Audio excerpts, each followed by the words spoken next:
Okay, so when you think about the book of Revelation, what first comes to mind? Hmm.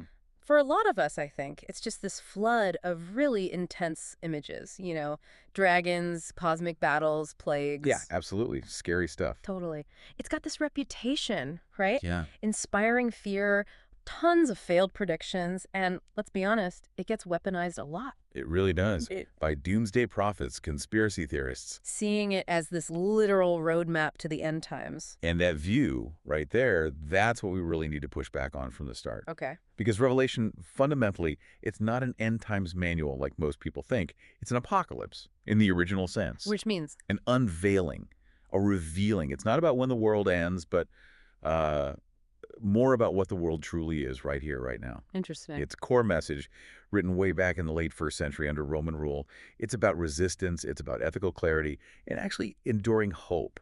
It was meant to shake early Christians out of, complacency. That's a really powerful way to reframe it. Yeah. So, our mission today for this deep dive Hmm. is basically to get past those sensational predictions and uncover what Revelation is really saying about hope, resistance, living faithfully when things are tough. Exactly. We want to explore how understanding its original context, its purpose, just completely transforms how we see this, well, incredibly powerful text. Let's do it. So, let's dive into that reputation first. Mm. How did Revelation get pegged as this roadmap for the apocalypse? It seems like fear has really driven a lot of the popular takes. It's a fascinating and kind of complex history. Hmm. A huge influence, especially in the U.S., was Hal Lindsey's book, The Late Great Planet Earth. Oh, yeah, I remember that one. Huge deal. Massive. Sold, I mean, tens of millions of copies back in the 70s and 80s. Mm-hmm. And it really pushed this idea that Revelation had all these hidden codes About. about modern geopolitics, Mm-hmm. the Cold War, nuclear threats, even identifying a future Antichrist figure. Mm-hmm. And scholars point out that this approach, it just flattens the book. Mm-hmm. It takes this rich symbolic prophecy and reduces it to, well, sensationalism, like you're trying to decode some divine spy report. Right, it loses all the nuance. So, what's the alternative? The scholarly view you mentioned, looking at it as apocalyptic rhetoric. What does that actually mean for how we read it? It's a fundamental shift, really. Mm. Instead of seeing it as a literal timeline of future events, the academic consensus is that Revelation is this incredibly powerful piece of rhetoric. Meaning it's trying to persuade people. Exactly. It's designed to persuade, to shape belief, and ultimately to remake the lives of its audience, as one scholar puts it. It paints this symbolic picture where Christ's victory is already happening, even amidst suffering. So the core feeling isn't fear, but something else. Right. Its spirit, its ethos is resistance. It's about unveiling the true nature of empire, of idolatry. It's not obsessed with destruction. It's actually a kind of pastoral invitation. An invitation. Yeah, urging its first readers towards the life, the light of the New Jerusalem. So think of it less like a map you decode and more like a moral compass, a theological guide. That distinction feels crucial. Okay, let's shift then. Talk about the original setting. Why is understanding when Revelation was written and who it was for so vital for getting it right today? Oh, it's absolutely paramount. Because Revelation isn't some timeless riddle floating free from history. It's deeply, deeply embedded in its first century Roman context. Okay. The author, just called John, was writing from exile on the island of Patmos. Right. And most scholars place this during Emperor Domitian's reign, so around 95 CE, give or take. And what was happening then? Well, it was a time of growing tension between Christians and the Roman authorities. Emperor worship was increasingly being used as a kind of loyalty test. Ah, so refusing to worship the emperor was seen as disloyal. Exactly. Yeah. And even if there wasn't always widespread violent persecution everywhere, the psychological pressure was intense. It created this climate of fear, compromise, and spiritual anxiety, as Francis Molini describes it. And John wasn't just writing into the void. He addresses 7 specific churches, right? Real communities in Asia Minor. Yes, exactly. Ephesus, Smyrna, Pergamum, Thyatira, Sardis, Philadelphia, Laodice. Real places, real people. What kinds of things were they dealing with? All sorts of challenges. Some churches were struggling with, apathy, maybe letting false teachings creep in, or immorality. Others were facing real economic hardship, social isolation, because they wouldn't participate in the imperial cult stuff, the feasts, the rituals honoring Rome and the emperor. So the book was like a letter to them. Precisely. Strategic, prophetic letter. part exhortation, part warning, part encouragement to help them endure. And it's genre apocalyptic literature. It borrows heavily from the Old Testament, but with this unique focus, Which is the crucified and resurrected Christ, the slain lamb, who, as Revelation 5 shows, is already victorious, even in his apparent weakness. and the symbolic language, all the beasts and visions. Well, it wasn't just for drama. It probably functioned as a kind of theological camouflage, Camouflage, meaning a way to critique Rome powerfully without stating it so bluntly that it would bring immediate lethal retribution. It's coded, but the code is theological, not predictive. okay, so bringing this back to us. If it wasn't meant as a calendar, what does that insight offer us now? It tells us it was primarily about courage for them. It gave them a radically reimagined present, a way to see that the Lamb's power, this vulnerable power, had already disarmed the beast, Rome's power. It helped them make sense of their suffering and endure. And for us. It offers a similar lens, I think, a way to critique the empires of our own day and find hope not in escape, but in faithful resistance. That's powerful. Let's dig into that idea of revelation as persuasion. You said it was crafted to shape belief, behavior, identity. How exactly does it pull that off? It uses incredibly potent rhetorical strategies. One key thing is these stark symbolic contrasts. Like what? Well, you constantly see these dualities. The beast versus the lamb, Babylon versus the New Jerusalem, the great harlot versus the pure bride, the mark of the beast versus the seal of God. Right, they're everywhere. And they're not just simple opposites. They're what scholars call theological statements embedded in dramatic images. They're designed to force a choice, to make the audience see the world from a very specific, critical perspective. To reveal what's really going on under the surface of Roman culture. Exactly. To show its true nature, especially to those maybe being seduced by its power and its promises. And this brings us to something I find absolutely fascinating, the role of worship and song in Revelation. These hymns keep breaking out in heaven. Chapters 4 and 5 are crucial. They aren't just background music, are they? They feel like something more, like counter-narratives, acts of defiance. Oh, absolutely. They are profoundly political, in a theological sense. These heavenly liturgies, these songs, they aren't just visions of what will be. They are present declarations of who really rules. It's an act of resistance. How so? Because worship itself is revolutionary in this context. Declaring allegiance to a crucified lamb instead of the Emperor Caesar, that's a radical political statement. It establishes a rival sovereignty. So the saints singing in heaven, they're already victors. In a profound sense, yes. Their worship declares that reality, and this connects directly to the ethics of the book. Which aren't about. Not about withdrawing from the world or launching a violent revolt. Instead, Revelation calls for faithful witness. Hamarkalia. Exactly. Which means both testimony and being willing to suffer for that testimony, even martyrdom. Following the Lamb means risking everything. But that risk is framed as victory. Precisely, not loss. Elizabeth Schissler Fiorenza emphasizes how deeply rooted this is in their historical situation, motivating this radical separation from the compromises of empire. And the slain lamb at the very center. That's the ultimate rhetorical move. Wow. It completely flips the script on power. True power isn't domination. It's vulnerability, faithfulness, sacrificial love. The crucified one rules. It's stunning.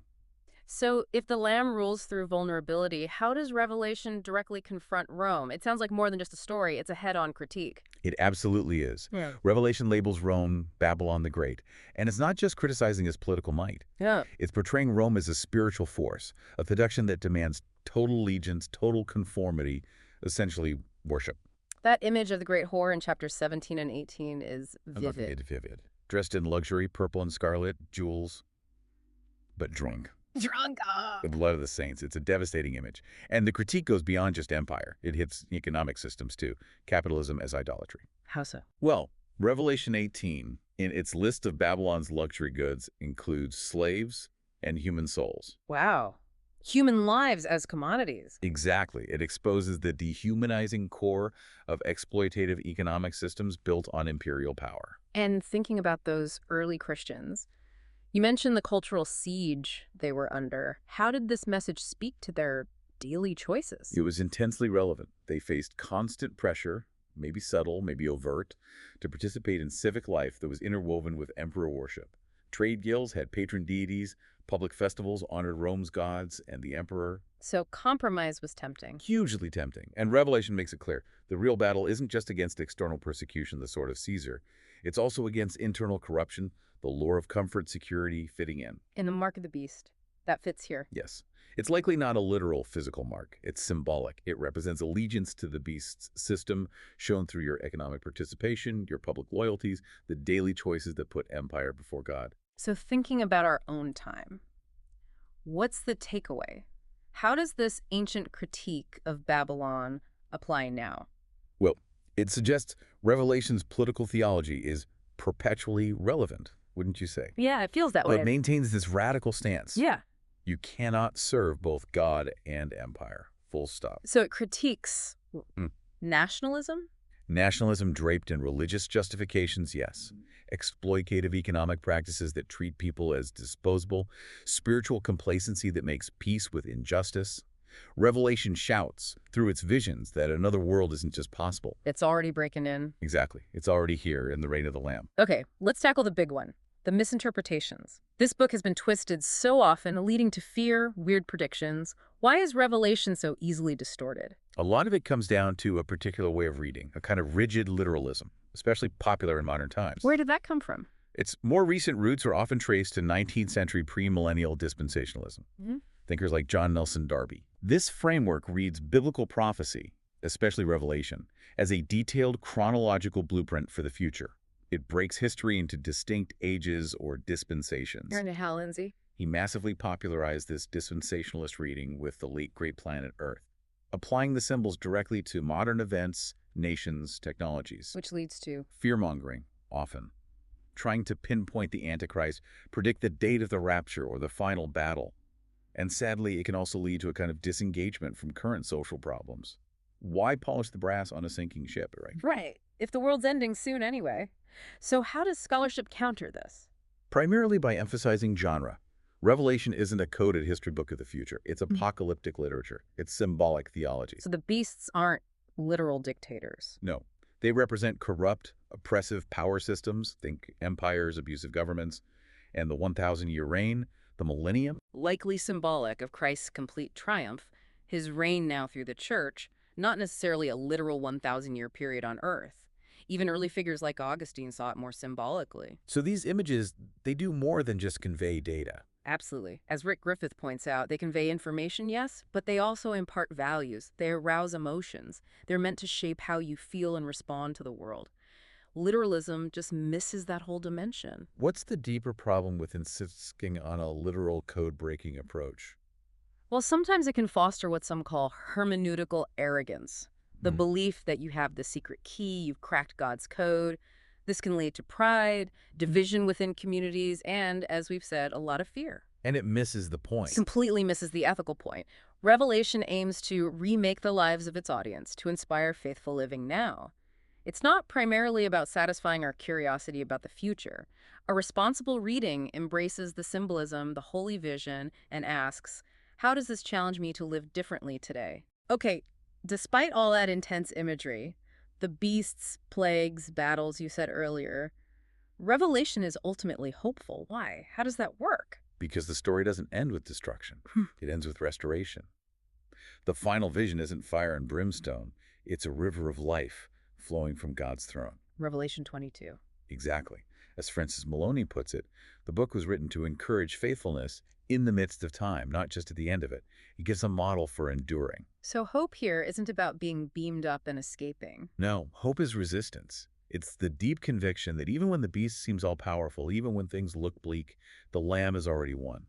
Victory comes through suffering faithfully, not by avoiding it. Remember Revelation 12.1 on. They conquered by the blood of the Lamb and the word of their testimony, even facing death. And the vision of the New Jerusalem itself. What's so hopeful about that specific image in chapter 21? Well, a few things are striking. There's no temple in the city. Why is that significant? Because God's presence is immediate, dwelling directly with humanity. No need for intermediaries, and there's no sun or moon. Because God's glory is the light. It symbolizes God's present reality, God's promised justice finally realized. Elizabeth Schussler Fiorenza calls it a symbolic reordering of reality. meant to empower those marginalized by the current world order. So it's an active hope. Very active. It fuels the church to start living like citizens of that new city now, embodying the Lamb's kingdom values in the present. And that final promise, he will wipe every tear from their eyes. Yeah. That just completely reverses the logic of empire, which thrives on causing tears on suffering. It's profoundly hopeful. Let's circle back to maybe the most radical image in the whole book. Yeah. The slaughtered lamb, standing right at the center of God's throne in chapter 5. Yeah, Revelation 5, verse 6. It's stunning. What does that tell us about power, real power? It flips everything upside down, especially compared to Roman ideas of power. Caesar brought Pax Romana, Roman peace, right? Through military conquest. Through force, legions, domination, often brutality. The Lamb, however, conquers in the exact opposite way. Through faithful suffering. Through witness, love, vulnerability, even unto death. The Lamb brings peace, not through coercion, but through self-giving. His power looks like weakness to the world, to Rome. So in Revelation's logic, winning means staying faithful. Staying faithful, even if it costs you everything. Like Revelation 12:11 says, again, they didn't love their lives so much as to shrink from death. There's no rapture escape clause implied there. It's about steadfast witness right here. That's a challenging message. So what's the takeaway for us living our lives today from that image? Well, by placing Jesus the Lamb in the position of ultimate authority where Caesar claimed to be, Yeah. Revelation isn't endorsing earthly empire. It's revealing a totally different kind of kingdom, a different way of being powerful. And calling Christians to Witness against the Caesars of any age by becoming like the Lamb, by choosing vulnerability, service, and truth over dominance and coercion. So it directly challenges things like Christian nationalism. Absolutely. It demands ultimate allegiance to the Lamb and his way, not to any nation state or political ideology that uses power in a coercive, dominating way. The real Christ in Revelation is the slain one. His power is perfected in weakness, and his ultimate victory is shown in resurrection, not worldly might. Okay, let's dig a bit more into Babylon. We know it represents Rome, but you said it's more than that. How is its fall described, and what does it symbolize more broadly? Its fall in chapter 18 is met with weeping and mourning, but not by God's people. Who mourns then? The kings of the earth who benefited from her power, the merchants who got rich from her trade, the shipmasters involved in her global commerce. This tells you a lot. That Babylon is an economic system. Yes, and a political one and a cultural one. It symbolizes really any system that promises prosperity through exploiting others, that enforces peace through terror or intimidation, and that demands ultimate loyalty, creating identity through idolatry. It's a recurring script, you could say. A script that still plays out. Definitely. It's outward luxury. It's beauty. Remember the purple and scarlet? It masks profound brutality. It's built, as chapter 17 says, on the blood of the saints. It's this seductive counterfeit beauty, as one scholar calls it, founded on deep injustice. And the critique of economics we touched on earlier feels so relevant today. It really does. That list of commodities in Revelation 18, culminating in human lives. Yeah, slaves and human souls. Chilling. It's a stark indictment of any economic system where profit matters more than people, where humans become resources to be exploited. Gordon Zobe talks about Babylon's power as a kind of civil religion. Meaning it blends everything together. Exactly. State power, economic activity, and religious-like devotion all wrapped up into one system that seems natural, inevitable, unquestionable, demanding your participation and loyalty. So how should understanding this shape our lives, our choices right now? Well, that urgent call in chapter 18, come out of her, my people, so that you will not share in her sins. Yeah. It's not a call to physically run away and hide. It's an activist call. It's an exodus, an act of liberation. Liberation from what? From complicity. It urges us to see through the illusions, the seductive promises of the Babylons around us, and to live differently as citizens of that other city, the New Jerusalem. So Babylon is still around. I think the book implies it always is, in different forms. In predatory corporations, maybe. Yeah. In consumerism, that becomes our religion. In any system where comfort trumps compassion. Revelation dares us to recognize it and, well, to walk away. Okay, this is maybe the hardest part for many people. The violent imagery in Revelation, the wrath, the destruction, and sadly how it's been misused historically. It's definitely challenging, and we have to confront it honestly. The crucial interpretive key, many scholars argue, is that the violence is primarily descriptive, not prescriptive. Meaning? It's describing the brutal reality of the world under oppressive imperial power. It's showing the consequences of systemic evil. It's not necessarily saying, this is what God wants you to do. So the wrath isn't just God lashing out. It's framed more as exposure. The wrath reveals the true ugly nature of sin and rebellion and its self-destructive consequences. It tears away the facade. Gordon Zerbe even suggests Revelation sometimes parodies the violence of empire. Parodies it. Yeah, showing its ultimate futility and self-destruction, Mhm. while calling believers to a completely different path.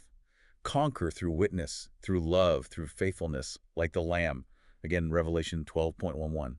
They conquered by not resorting to the beast's methods. So what does an ethical reading of this violence demand from us as readers? Firstly, acknowledging the genre. It's symbolic, visionary, poetic language. We absolutely cannot turn its metaphors into literal military strategies or justifications for violence. That's a profound misuse. Right. Secondly, it requires an awareness of power, as John Paulian puts it. Who benefits when we interpret God as primarily violent and retributive?